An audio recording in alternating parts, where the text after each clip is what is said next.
Hi ಎಲ್ರಿಗೆಲ್ರು ಹೇಗಿದ್ದೀರಾ? ಬನ್ನಿ ಇವತ್ತು ಸಿಂಪಲ್ ಆಗಿ ಹಾಗೆ ಟೇಸ್ಟಿಯಾಗಿ ಮೈಸೂರು ಬೋಂಡ ಮಾಡೋದು ಹೇಗೆ ಅಂತ ನೋಡ್ಕೊಂಡು ಬರೋಣ. ತುಂಬಾ ದಿನಗಳ ನಂತರ ಬೆಂಗಳೂರು ಸ್ವಲ್ಪ ತಣ್ಣಗೆ ಅನಿಸ್ತಿದೆ. ಸಂಜೆ ಟೈಮಲ್ಲಿ ಸ್ವಲ್ಪ ಕೂಲ್ ಅನ್ಸುತ್ತೆ. ಸೊ ಅಂತ ಟೈಮಲ್ಲಿ ಏನಾದರೂ ಬಿಸಿ ಬಿಸಿ ಖಾರವಾಗಿ ತಿನ್ಬೇಕು ಅನ್ಸುತ್ತಲ್ಲ, ಸಿಂಪಲ್ ಆಗಿ ಈಸಿಯಾಗಿ ಹಾಗೆ ಟೇಸ್ಟಿಯಾಗಿ ಈ ರೀತಿ ಮೈಸೂರು ಬೋಂಡ ಮಾಡ್ಕೊಂಡು ತಿನ್ಬೋದು. ಬನ್ನಿ ಈಗ ಹೇಗೆ ಮಾಡೋದು ಅಂತ ನೋಡ್ಕೊಂಡು ಬರೋಣ. ನೋಡಿ, ಮೊದಲಿಗೆ ಒಂದು ಮುಕ್ಕಾಲು ಕಪ್ ಆಗಷ್ಟು ಮೊಸರನ್ನ ತಗೊಂಡು ನಂತರ ನಾವು ಇದಕ್ಕೆ ಕೆಲವೊಂದು ಐಟಮ್ಸ್ನ ಹಾಕೋಬೇಕಾಗತ್ತೆ.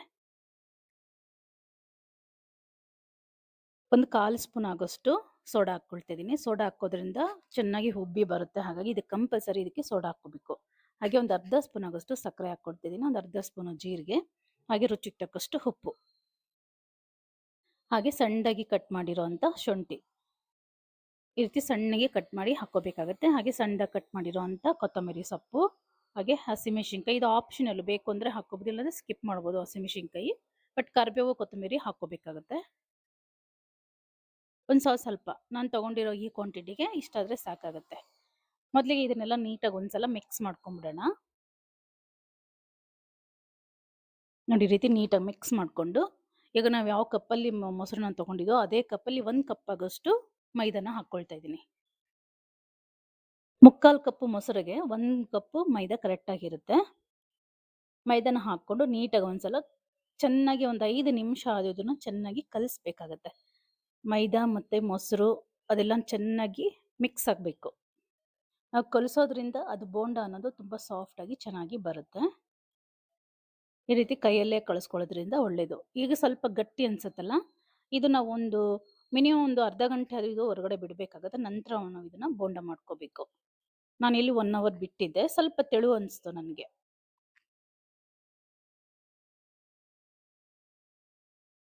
ನೋಡಿ, ಈ ರೀತಿ ಚೆನ್ನಾಗಿ ಕಲಿಸ್ಕೋಬೇಕಾಗುತ್ತೆ. ಒಂದು 5 ನಿಮಿಷ ಚೆನ್ನಾಗಿ ಕಲಿಸ್ಕೊಂಡು ನಂತರ ಇದನ್ನು ನಾವು ಒಂದು ಅರ್ಧ ಗಂಟೆ ಬಿಟ್ಟು ನಂತರ ನಾವು ಬೋಂಡ ಮಾಡ್ಕೋಬೇಕು. ನಾವು ಎಷ್ಟು ಚೆನ್ನಾಗಿ ಕಲಿಸ್ತೀವೋ ಅಷ್ಟು ಚೆನ್ನಾಗಿ ಬೋಂಡ ಸಾಫ್ಟಾಗಿ ಚೆನ್ನಾಗಿ ಬರುತ್ತೆ. ಬೇಕು ಅಂದರೆ ನೀವು ಇದಕ್ಕೆ ಸಣ್ಣ ಸಣ್ಣ ಕೊಬ್ಬರಿ ಪೀಸ್ನು ಕೂಡ ಹಾಕ್ಕೋಬೋದು.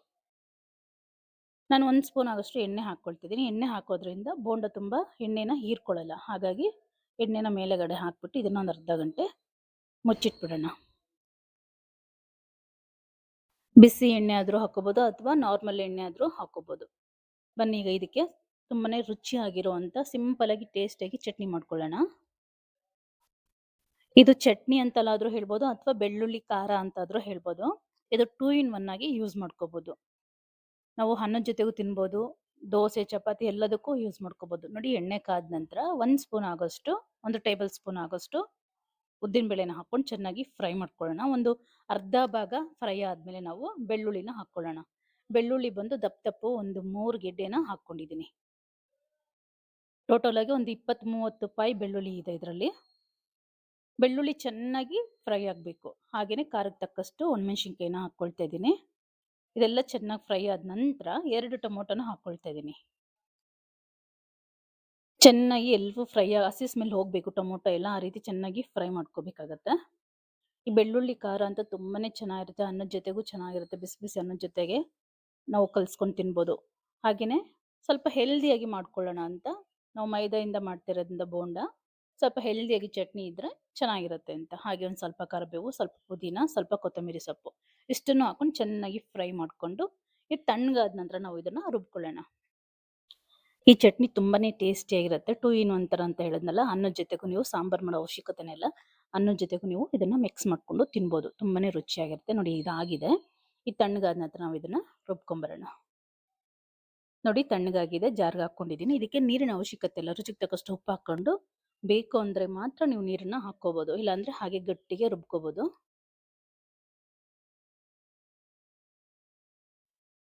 ನೋಡಿ, ಈ ರೀತಿ ರುಬ್ಕೊಂಡು ಬಂದಿದ್ದೀನಿ. ಇದಕ್ಕೆ ಸಿಂಪಲ್ಲಾಗಿ ಒಂದು ಒಗ್ಗರಣೆ ಕೊಟ್ಕೊಳ್ಳೋಣ. ಸಾಸಿವೆ, ಜೀರಿಗೆ, ಕರಿಬೇವು ಹಾಕ್ಕೊಂಡು ಒಗ್ಗರಣೆ ಕೊಟ್ಕೊಂಡ್ರೆ ನಿಮಗೆ ತುಂಬಾ ಟೇಸ್ಟಿಯಾಗಿರೋಂಥ ಬೆಳ್ಳುಳ್ಳಿ ಖಾರ ಅಥವಾ ಬೆಳ್ಳುಳ್ಳಿ ಚಟ್ನಿ ರೆಡಿ ಆಗುತ್ತೆ. ತುಂಬಾ ರುಚಿಯಾಗಿರುತ್ತೆ. మరి ಇದೊಂದ್ಸಲ ಟ್ರೈ ಮಾಡಿ ನೋಡಿ.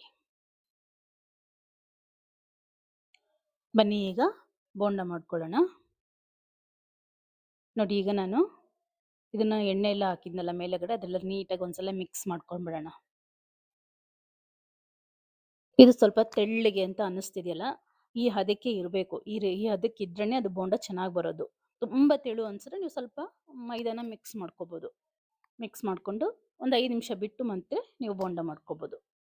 ಬನ್ನಿ ಈಗ ಎಣ್ಣೆನೂ ಕಾದಿದೆ, ಬೋಂಡ ಮಾಡ್ಕೊಳ್ಳೋಣ. ನನಗೆ ಈ ಬೋಂಡಕ್ಕೆ ಸ್ವಲ್ಪ ಸಣ್ಣ ಸಣ್ಣದಾಗಿ ಕಟ್ ಮಾಡಿರೋಂಥ ಕೊಬ್ಬರಿ ಪೀಸ್ ಹಾಕೊಳ್ಳೋದು ತುಂಬ ಇಷ್ಟ. ತಿನ್ನೋವಾಗ ಚೆನ್ನಾಗಿರುತ್ತೆ, ಬಾಯಿಗೆ ಸಿಗ್ತಾ ಇರುತ್ತೆ. ಬಟ್ ನಾರ್ಮಲಾಗಿ ಯಾರೂ ಕೊಬ್ಬರಿನ ಹಾಕಲ್ಲ. ಬಟ್ ನನಗೆ ತುಂಬ ಇಷ್ಟ ಆಗುತ್ತೆ ಅದು. ಕಂಪಲ್ಸರಿ ಶುಂಠಿ, ಕರಿಬೇವು, ಕೊತ್ತಂಬರಿ ಇದೆಲ್ಲ ಹಾಕ್ಕೊಳ್ಳಿ. ಆಗಲೇ ಅದು ಸ್ವಲ್ಪ ಹೆಲ್ದಿಯಾಗಿ ತಿಂದಂಗೆ ಅನಿಸುತ್ತೆ. ತಿಂದಿದ್ದು ಕೂಡ ಜೀರ್ಣ ಆಗುತ್ತೆ.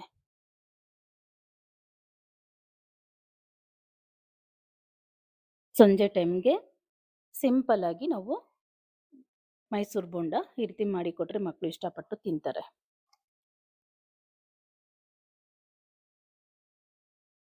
ಮೀಡಿಯಂ ಫ್ಲೇಮಲ್ಲೇ ಇಟ್ಕೊಂಡು ಇದನ್ನು ಬೇಯಿಸ್ಕೋಬೇಕಾಗತ್ತೆ. ನೋಡಿ ಈಗ ಮೈಸೂರು ಬೋಂಡ ರೆಡಿಯಾಗಿದೆ. ನಿಮಗೇನಾದರೂ ಈ ರೆಸಿಪಿ ಇಷ್ಟ ಆಗಿದ್ರೆ ಮರೀದೆ ಒಂದು ಲೈಕ್ ಕೊಡಿ. ಹಾಗೆ ಇನ್ನೂ ಯಾರೆಲ್ಲ ನನ್ನ ಚಾನಲ್ ಸಬ್ಸ್ಕ್ರೈಬ್ ಮಾಡ್ಕೊಂಡಿಲ್ಲ ದಯವಿಟ್ಟು ಸಬ್ಸ್ಕ್ರೈಬ್ ಮಾಡ್ಕೊಳ್ಳಿ. ವಿಡಿಯೋ ಪೂರ್ತಿ ನೋಡಿ. ನಿಮ್ಗೆ ಇಷ್ಟ ಆದರೆ ಮಾತ್ರ ಒಂದು ಲೈಕ್ ಕೊಡೋದನ್ನ ಖಂಡಿತ ಮರಿಬೇಡಿ. Thank you for watching. Bye.